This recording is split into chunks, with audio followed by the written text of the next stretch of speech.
want me to smile? Or? Hello.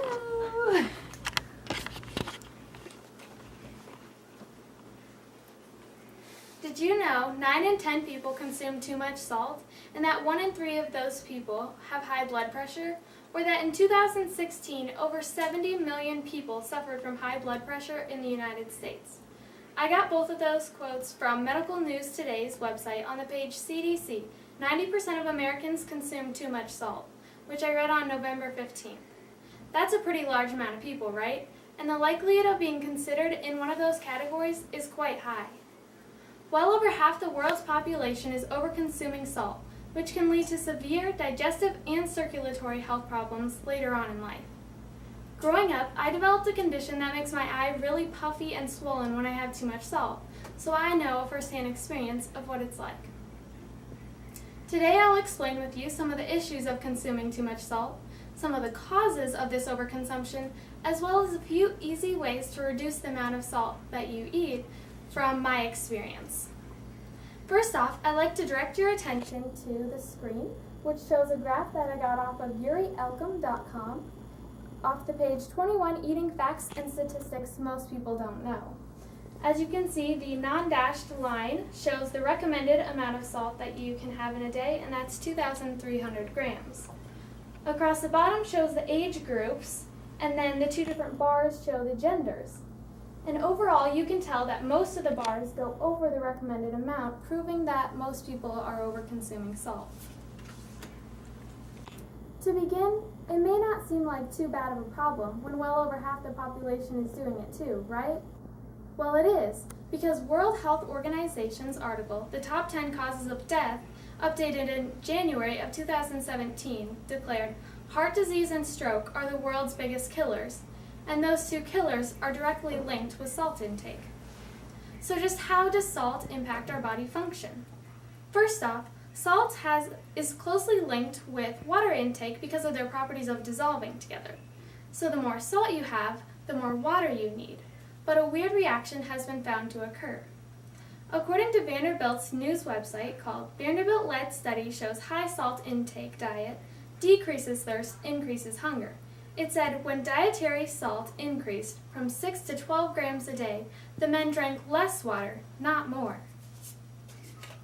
High salt induces muscle protein to be broken down and converted into urea by the liver. The kidneys thus act as a biological barrier for water conservation to prevent dehydration when the salt intake is high. And that emergency reaction is not actually healthy for the liver or kidneys, it's just there to keep you hydrated. Obviously, the increase in liquids causes an increase in excretion. And that excretion doesn't just rid the body of salt and urea, it also takes out other important minerals, such as calcium, which has a significant impact on other body functions. Now that you understand how salt can influence water and mineral levels, I'll explain how it can affect your heart health. Because there's an increase in liquids to balance out the salt, there's an increase in blood pressure flowing through your arteries and heart. This adds extra work to keep the blood circulating, and over time can lead to heart disease, heart attacks, and strokes. After learning how salt can have a detrimental effect on your health, you may be curious why so many people aren't recognizing this as a problem. Society today flourishes on convenience, which can lead to poor eating decisions. A huge cause is the increased frequency of eating out at restaurants and the overconsumption of processed foods. In the article titled, Experts Criticize New Study About Salt Consumption, under the American Heart Association category on news.heart.org, it says nearly 80% of sodium people consume is from processed or restaurant food, so it's difficult to control how much sodium they're actually taking in. And processed foods have an increased amount of salt that's unnecessary in order to preserve them for longer. And besides the way that food's made and served, people are just not eating a balanced diet, which helps to counteract the negative effects of overconsumption of salt. The next way that it can be harmful is when there's a lack of potassium.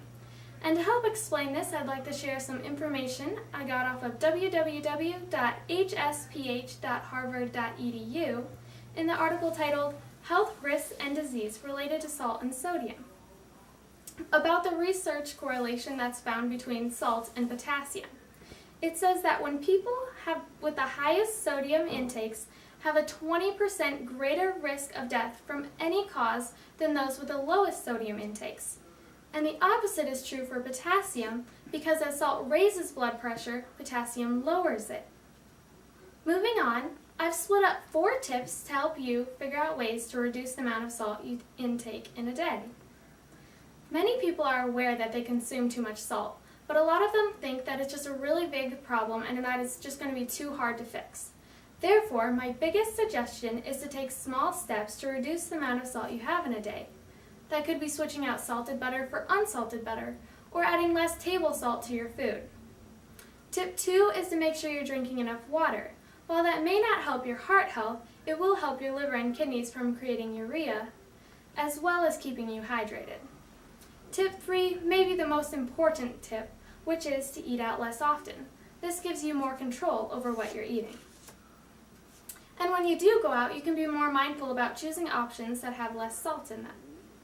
Lastly, reduce the amount of processed foods you're eating and switch those out for more fresh fruits, vegetables, and soups, which also have more potassium in them.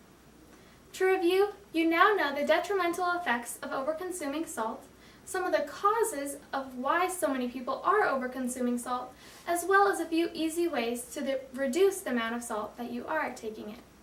I'd like to challenge you to be more mindful about how much salt you're intaking, as well as some ways that you can reduce that amount. Eliminate table salt, or take the American Heart Association's pledge to reduce the amount of salt you eat in a day. Don't let yourself become one of those 70 million people struggling with high blood pressure. Strive to reduce the amount of salt you take.